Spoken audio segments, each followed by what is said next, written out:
এনেধৰণৰ কথা বতৰাবোৰ ৰাজনৈতিক ক্ষেত্ৰত আলোচনা হ'বলগীয়া হোৱাটোৱেই মই নাৰী হিচাপে লাজ পাওঁ।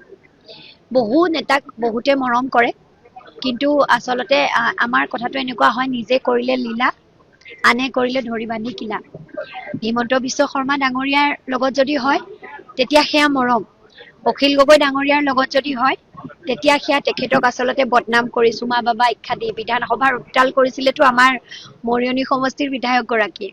গতিকে অখিল গগৈৰ প্ৰতি যদি জনতাৰ মৰম আছে, ভালপোৱা আছে, সেয়া বদনাম, সেয়া তেখেতৰ কৰিব, সেয়া ইউজ কৰি তেখেতক অপমান কৰিব।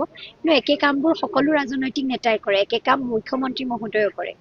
গতিকে সেইটোৱে আৰু কিনো কম। কি ক'ব ৰূপজ্যোতি কৰ্মীয়ে কৈছে যে 40টা ভোটত মই জিকিম, আৰু তেখেতৰ পত্নীও কৈছে যে আমি প্ৰচাৰৰ কোনো প্ৰয়োজন নাই, আমি মাত্ৰ আলোচনাহে কৰিছো, চিনাকিহে হৈছো মানুহৰ লগত, তেওঁলোকৰ বিজয় নিশ্চিত বুলি কৈছে। বিজয় নিশ্চিত তেখেতসকলে ভাবি আছে চাগে, কাৰণ তেখেতসকলে ইয়াৰ ৰাজতন্ত্ৰ বুলি ভাবি আছেতো। তেখেতে কৈছে যে মই নমৰালৈকে মৰিয়নিৰ বিধায়ক হৈ থাকিম। বৰ অহংকাৰী আৰু দাম্ভিক চিন্তা এনেধৰণৰ চিন্তাবোৰ।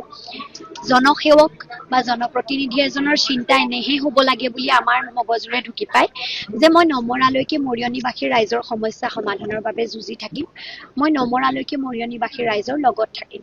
কিন্তু যেতিয়া জনপ্ৰতিনিধি গৰাকীয়ে দাম্ভিকতাৰে কৈ দিয়ে যে মই নমৰালৈকে জিকি থাকিম, কৰবাত তাতে প্ৰকাশ পায় যে তেখেতে নিজকে ৰজা বুলি ভাবি লৈছে, জনসেৱক বুলি নহয়। ৰজা হোৱা আৰু সেৱক হোৱাৰ মাজত বৰ বিশাল এটা পাৰ্থক্য থাকে। দ্বিতীয়তে, ভোটৰ হিচাপ আমি নিদিওঁ।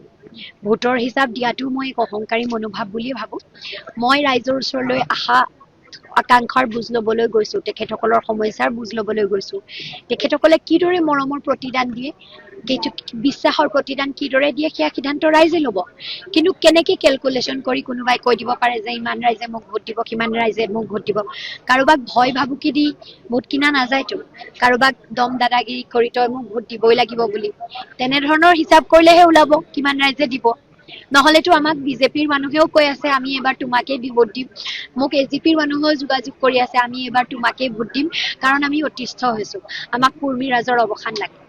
এইবাৰ মৰিয়নি সমষ্টিত কেৱল কংগ্ৰেছ, ৰাইজৰ দল, জাতীয় পৰিষদ, CPIM বুলি নহয়, স্বয়ং বিজেপি দলৰ পুৰণা কৰ্মী যিসকল আজি মূল্যহীন হৈ গ'ল, যিসকলৰ ত্যাগ আৰু কষ্টৰে এটা সময়ত বিজেপি দলটো আচলতে গঢ় লৈ উঠিছিল আৰু আজি তেখেতসকলৰ আচলতে না জল না স্থল অৱস্থা হ'ল, সেইসকল কৰ্মী আৰু আঞ্চলিকতাবাদী জাতীয়তাবাদীৰ চিন্তাধাৰাৰ যিসকল অগপ দলৰ কৰ্মী আছে, সেইসকল মানুহেও কৈছে যে এইবাৰ মৰিয়নি আচলতে কুৰ্মী হটাও, মৰিয়নি বচাও।